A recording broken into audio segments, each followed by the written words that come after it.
Alright guys, I'll show you what I use for a setup here for fishing an A-rig. This is a 7-foot 6-inch medium heavy. It's a Bass Pro Bionic blade. It's a fiberglass rod, just personal preference on the type of rod, but I wouldn't recommend anything less than a 7-foot for trying to throw something that big if you want to get any distance. The reel is a Quantum XOPT 5.3 to 1 ratio, lower gear ratio, a little more torque that way. And these fish, they're starting to get active in that temperature of water, pretty good, but you don't want to overdo it with speed either. So a lot of torque, not a tremendous amount of speed. The line, this is 40 pounds spider wire stealth. You know, personal preference as far as your brand and that sort of thing, but 40 pounds seems to work good for me. Good distance, I don't have to worry about breaking the knot.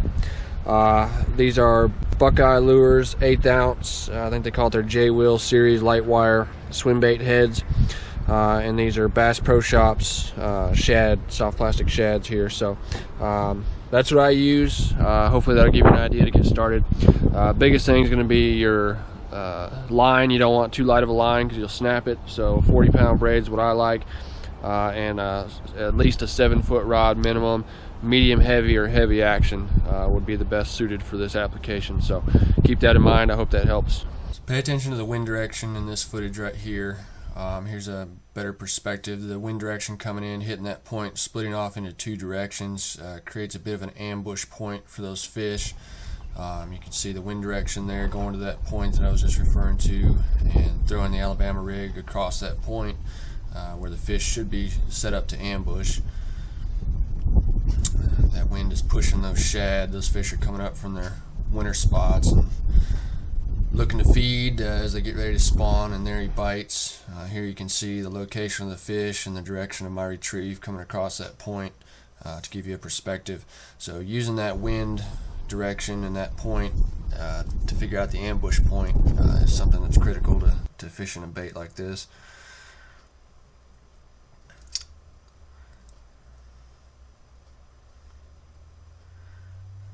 Nice smallmouth, first keeper in the boat for the day.